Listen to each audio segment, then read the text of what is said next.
Louis, a moment of pain is worth a lifetime of glory. You remember that. The biggest key to success in anything you do is you gotta have an unlimited supply of you. This drive and passion, and it may come from nothing. Like for me, there was no passion, no drive, no nothing. But I had this fire that I'm gonna be somebody.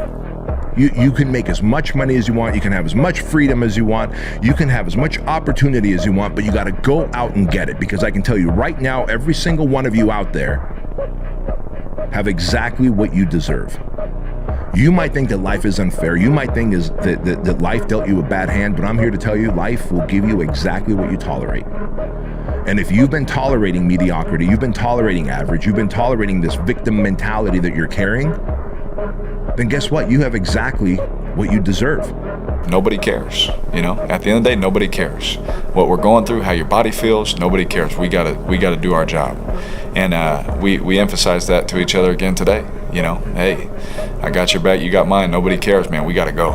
And before practice, during practice, after practice, you know, we're always just trying to push whoever's listening that, is it fair? No.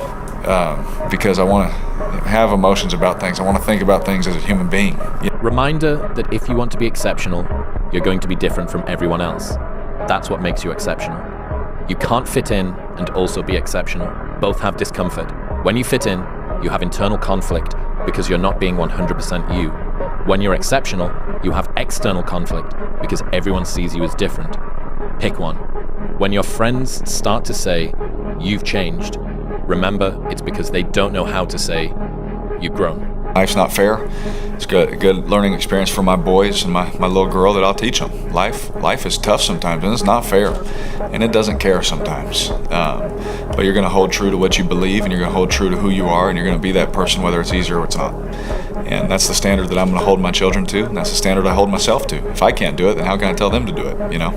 And so it's hard sometimes. Life sucks, and it's hard, but I can assure you life is a lot more difficult for some other people today than it is for me. A real man is born to serve. Period. And we can't lose that. Masculinity to protect and to serve and to help. But if we spend all of our time isolated in our gym and isolated in our booth at our laptop trying to make money, and isolated in you know, our study, reading The Art of War of Marcus Aurelius and reading all this stuff, and we're by ourselves all the time improving ourselves, then our improvements we can get to the best we can get, and we want it with a net zero. I don't know what to do. I don't know what to do. You can act like a man! What's the matter with you? The young men really need to hear this more, I think, is that you should be a monster. You know, because everyone says, well, you should be harmless, virtuous. You shouldn't do anyone any harm. You should sheath your competitive instinct. You shouldn't try to win. You know, you don't want to be too aggressive. You don't want to be too assertive. You want to take a back seat and all of that. It's like, no. Wrong. You should be a monster, an absolute monster. And then you should learn how to control it. Here and diddle around, what am I going to have? Nothing. Okay? And all this like, what does it matter? What does it matter? It just passes. Yo, if I disappear, like, who cares? Nobody cares, man. Seriously. Yo, and that's okay. That's life, okay? It just passes. It just passes. Do you know the expression, it's better to be a warrior in a garden than a gardener in a war? Right, exactly. That's exactly it. Yeah. And that's exactly right. And so when I tell young men that, they think, well, lots of them are competitive. They're low in agreeableness, you know, because that's part of being competitive temperamentally. It's like, is there something wrong with being competitive? There's nothing wrong with it. There's something wrong with cheating. There's something wrong with being a tyrant. There's something wrong with winning unfairly. All of those things are bad. But you don't want people to win? What's the difference between trying to win and striving? If you want to be great, you want to be best ever at what you do, you're going to be misunderstood by everybody because you're going to be so obsessed and so driven to get there. That's what it takes. That's the truth. It takes every second of your life. Anybody says balance, yeah, balance is important for a lot of people. It is. But if you want to go to that edge where people do not like you, don't understand you, question everything you do, you've arrived. When you are misunderstood to the point where people think you're psycho and you're nuts and you're this and that, why are you in the gym at 1 o'clock in the morning? You just got through doing an op for 13, 14 hours after Ranger School, man, at the gym. What's wrong? You will never understand what is wrong with me. And that's why I'm so glad you don't, because I'm in the right spot. When people don't understand you anymore, you're in that spot of obsession and drive where people are like, what the? A harmless man is not a good man. A good man is a very, very dangerous man who has that under voluntary control. There's 10,000 times more going on inside the head of a man than you have any idea. He's carrying burdens that you don't have a clue about, and he don't know how to express them, and he don't know what to do about it, and he figures if he puts it out there and communicates it, he's just going to be shot down, called a fool, called weak, so he carries it inside, and you have no clue the burdens and the hell that most men are carrying inside and not even showing you. There's this line that I heard David Goggins say on Rogan, and I can't remember who he was saying it to or what he said in response to, but he just said, I'm David Goggins. I remember him saying it, and I thought to myself, like, you want to be able to say that in the mirror to yourself and not laugh at yourself. And the only way that I can do that is know that when no one's watching, I work harder than when they're watching.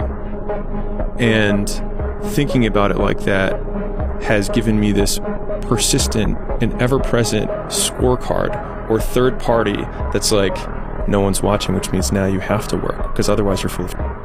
We don't rise to the standards we have when others are watching. We fall to the standards we have when no one is watching. The only work that really matters is the work that no one sees.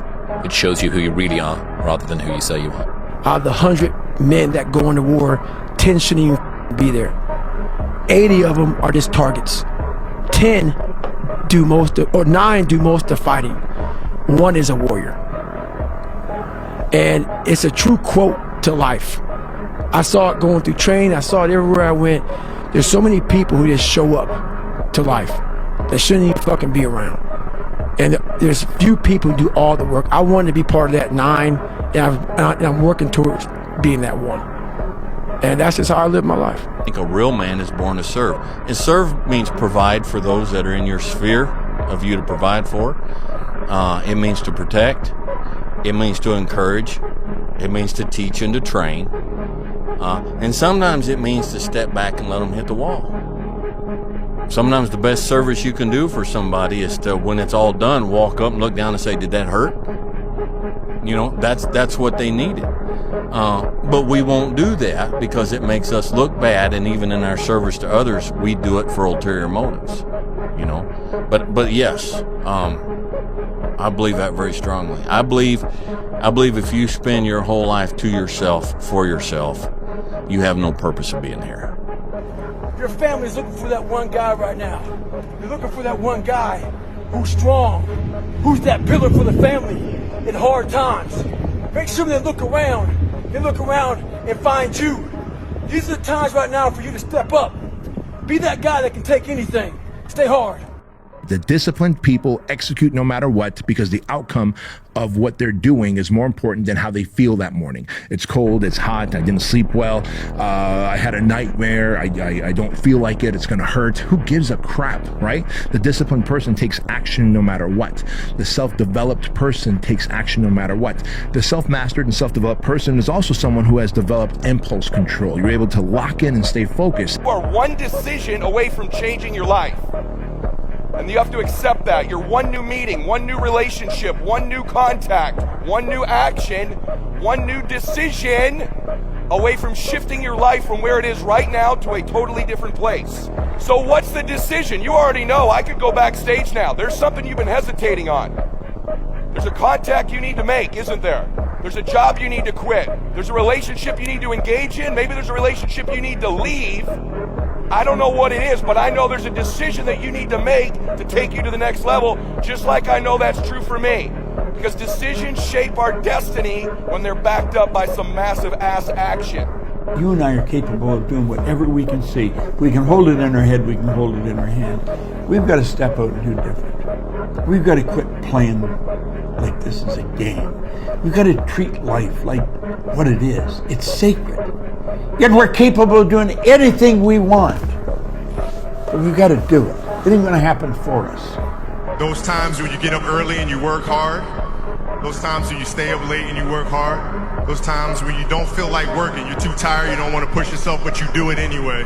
That is actually the dream. That's the dream. It's not the destination, it's the journey. And if you guys can understand that, then what you'll see happen is that you won't accomplish your dreams. Your dreams won't come true. Something greater will. There isn't a past, there isn't a future. Now's it. Is it? When the sand's gone, it's gone. Now you see there's more sand in the bottom of the glass than there is in the top. Here, boom, I can turn it over. Now I got more sand in the top than the bottom. You can't do that with your life. I can do it with a sand timer, but I can't do it with my life. But I can be more effective now by making up my mind I'm going to be. And that's what I recommend you do. Don't waste your time. Do you know that everybody alive gets exactly the same amount of time to get all there is? It's what we do with it that makes the difference. Don't waste your life. Set your goals high. Quit thinking about what's wrong. Start thinking of what's right. Love a little more, hate a little less. You have no idea what you're capable of doing. Make up your mind today, you're going to figure it out. What happens is that it's failure to act often that's the most catastrophic. You know, I mean, it's to not do the right thing when the situation presents itself, and it's very specific. You know, you're constantly in situations where you could do the right thing if you were willing to take a risk that's actually of relatively moderate size. And you know that you could take the risk, and you know that you should take the risk, and you don't. And that happens to people all the time. And then what happens is the thing that they didn't oppose grows a little bit, and they shrink a little bit. And that starts a loop, hey?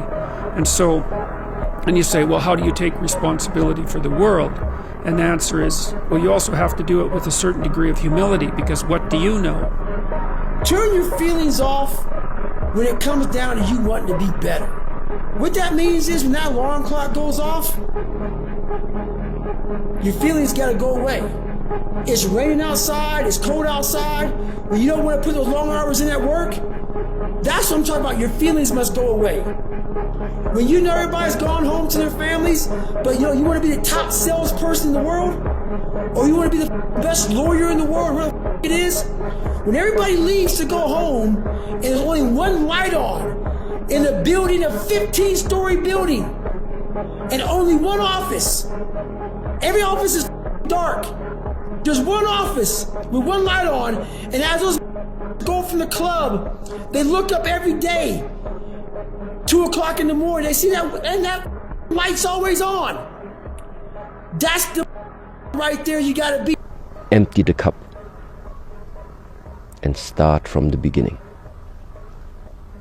It's not easy to do, but at the moment it's the only way that I see how something that is blocked can be brought back to movement.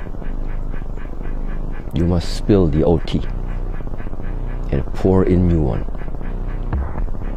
Then things look different. Committed to your dream. Yes. Committed to your dream.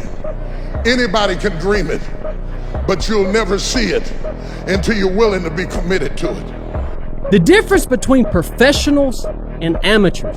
I ask that question all the time. People say, professionals get paid, this and that. And no, man, some professionals don't get paid, man. I mean, the real difference is that professionals have standards. All right, you have to have a standard to measure your actions against. in order to ever grow or in order to know where you're at, whether you're making progress or whether you're digressing in life, right? So you should have standards in everything. If you like to shoot, you should have shooting standards. If you like to lift weights, you should have standards in terms of all your major lifts. If you like to run, you should have running standards. Every aspect of your life, right? But you should also have an overarching standard that guides your very being from day to day. The decisions that you have to make, the way you're reacting to situations in your life, you have to have a standard there too. And so the first, I've said this before, but the first two words of getting out of poverty are my fault. And the thing is it doesn't actually matter if it is your fault, but it is your problem. And so you have to solve it because no one else will. And so that allows you to actually do something about it. And so I'm a big believer in operationalizing and only thinking about things through actions rather than feelings, because the feelings come and go, and also they are justified or unjustified. It also is irrelevant.